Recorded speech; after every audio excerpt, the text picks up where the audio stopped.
Muy buenas, profesor. Somos el grupo 1 paralelo 15 y estamos presentando nuestro proyecto de cálculo vectorial.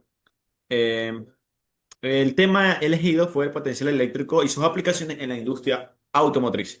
Los integrantes son Annalisa Alvarado, Francisco Javier, Castro Cárdenas, José Arón y de la O Sacón Robinson Ariel. Docente a cargo es el Mr. Jonathan Solís y el periodo académico es el PAU 1 del 2026.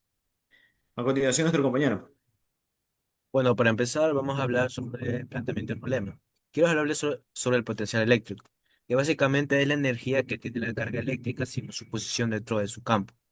En cálculo vectorial, esto se lo representa como una función escalar b de x, y, z, que nos permite saber cómo cambia esa energía en cualquier punto de ese espacio.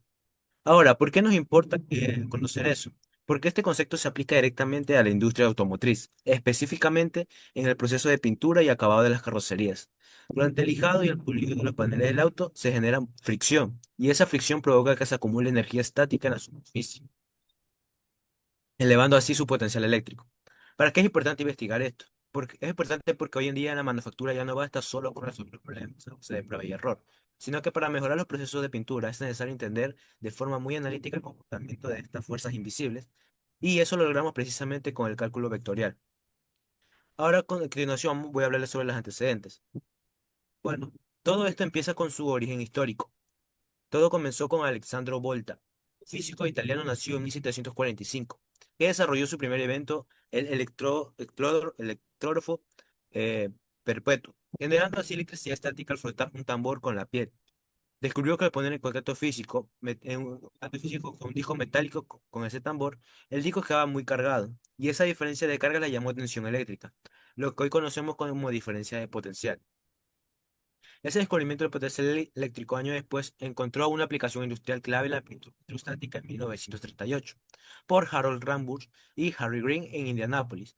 Comenzaron a experimentar para ahorrar, buscando ahorrar pintura, y con la ayuda de su profesor de física Purdue, perfeccionaron su proceso y obtuvieron una patente en 1941. Su sistema usaba un voltaje de hasta 100.000 voltios para atraer las partículas de pinturas a las piezas metálicas, logrando así que se conoce como el efecto envoltura. Si el campo eléctrico que rodea la pieza y pinta las zonas que no están en la línea de campo directamente con la pistola. Pero aquí está el punto clave, que mientras la electrostática se aprovecha para pintar de forma uniforme, ese mismo fenómeno se vuelve un problema durante las etapas previas y el lijado. Así que se generan cargas estáticas residuales de forma no controlada, que atraen polvo y contaminan a la superficie de pintura. Y precisamente ahí es donde se enfoca nuestro proyecto, en diseñar y validar muestras de tierra para que neutralicen ese potencial residual.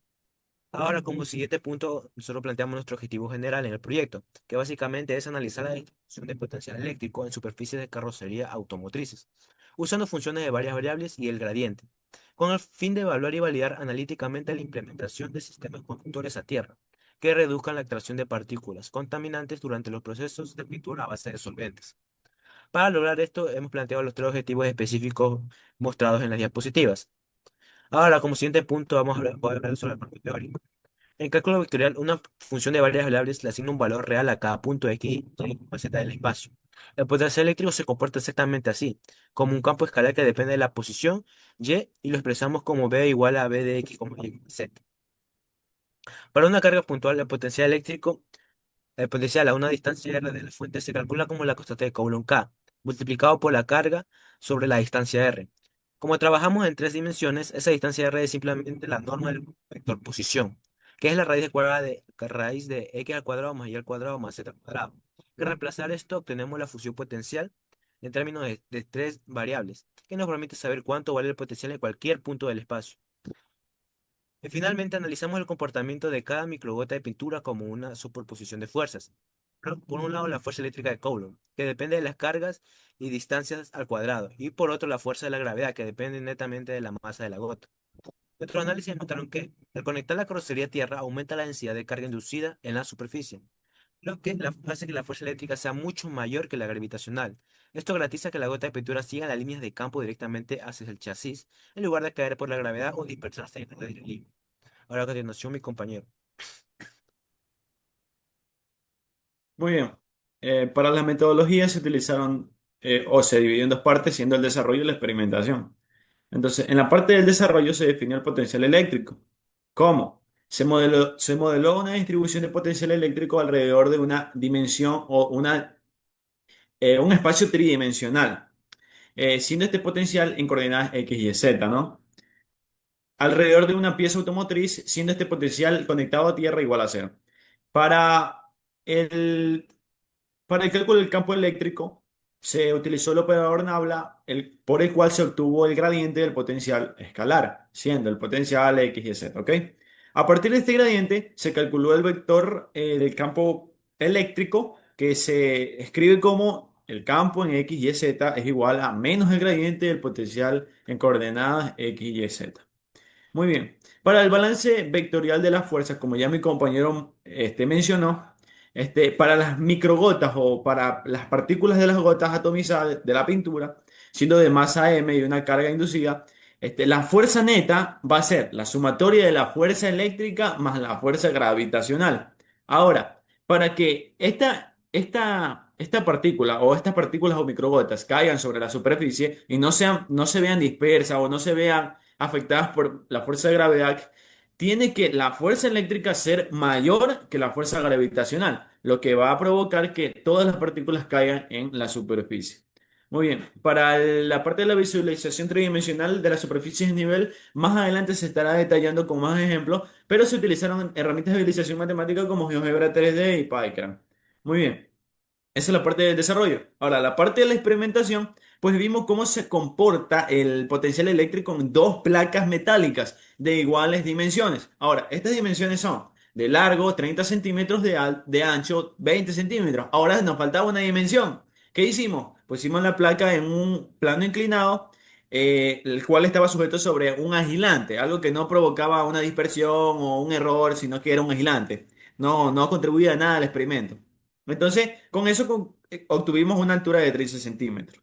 Muy bien. Entonces, para controlar el potencial eléctrico se utilizó un cable cobre AWG-20 y se le lijó las puntas para una mayor conexión o contacto. Este cable solo se le aplicó o solo se conectó para una de las dos placas.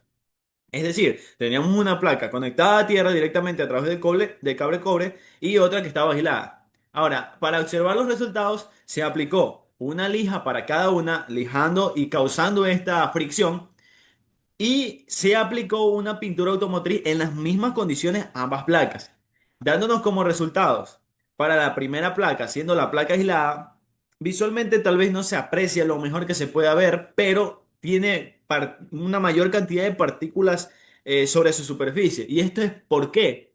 Porque simplemente al no tener por dónde dispersar o salir o nivelar sus cargas, estas tienden a crear este campo, ¿no? Ya que su potencial va a ser distinto de cero y por ende su campo eléctrico va a ser distinto de cero. Entonces, en las placas aisladas había una mayor concentración de basura o de residuos. Pero para la placa conectada a tierra, al tener este cable conductor a tierra, el potencial de esta placa iba a ser cero. ¿Por qué? Porque todas las cargas se iban a disipar directamente a tierra por medio de este cable cobre. Entonces, al tener un potencial igual a cero, nuestro campo directamente, el campo eléctrico, iba a ser también cero. Esto iba a reducir o a eliminar la atracción del polvo externo, las basuras o las partículas. Y si hay en caso unas pequeñas partículas, es una reducción en gran cantidad a comparación de la aislada. A continuación, nuestro compañero. Bueno, continuando con el análisis vectorial. Dado que el campo eléctrico es igual a menos gradiente de la función potencial, entonces el campo eléctrico tiene la dirección en donde el potencial eléctrico decrece con una mayor velocidad. Una vez obtenido el campo eléctrico, quisimos ver cuál era su comportamiento en el rotacional. Luego de sacar los siguientes cálculos, llegamos a la conclusión de que el campo eléctrico es de naturaleza conservativa, lo cual nos va a servir para una de nuestras conclusiones más adelante. En el balance de fuerzas sobre la microgota, dado que para una gota típica de pintura atomizada, la masa está rondando en el orden de 10 a la menos 11 kilogramos, Y entonces la fuerza gravitacional es del orden de 10 a la menos 10 newton, mientras que la fuerza electrostática inducida por la alta tensión alcanza magnitudes aproximadamente de 10 a la menos 7 newton. Entonces, la relación fuerza eléctrica sobre fuerza gravitacional está rondeando el orden de 10 a la 3. Esto comprueba que la fuerza electrostática domina completamente la dinámica del fluido, garantizando el efecto envoltura y evitando que la pintura caiga por gravedad o se disperse. Continuando, el análisis visual. Sabiendo que la función de potencial es de la forma B es igual a B de X, Y, Z, entonces sus superficies de nivel tienen la forma B de X, Y, Z es igual a C, en donde C es una constante arbitraria. Si en la siguiente animación se puede visualizar que para valores más lejanos al cero, el radio de las superficies de nivel de la función potencial tienden a ser menores. Y mientras más cerca al cero, van a ser mayores radios. Continuando con las conclusiones, podemos concluir que la simetría esférica del potencial escalar implica que el gradiente decae de forma no lineal con la distancia, focalizando el máximo trabajo electrostático en la vecindad inmediata del origen. El cálculo rotacional demuestra que que el campo es estrictamente conservativo, garantizando que la aceleración de la microgota sea independiente de la trayectoria de pulverización.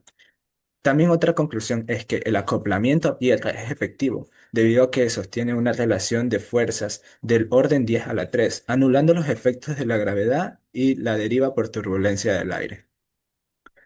Continuando con las recomendaciones al ámbito industrial, se recomienda implementar un protocolo de verificación periódica de la resistencia de contacto en las pinzas de cable y cables de puesta a tierra de la carrocería. Mientras que al ámbito académico, se recomienda extender el presente trabajo, reemplazando la aproximación de placas planas por placas más complejas, como superficies parabólicas y cilíndricas. En la bibliografía nos basamos en la física clásica de Giancoli y Szymanski. Mientras que en los programas para graficación en 3D utilizamos programas como GeoGebra 3D y PyChart. Bueno, este ha sido nuestro proyecto de cálculo vectorial y no hay que olvidarse que el estudio del potencial eléctrico. No solo es teoría. Es la base para las grandes innovaciones del mañana. Muchas Gracias. gracias. Gracias.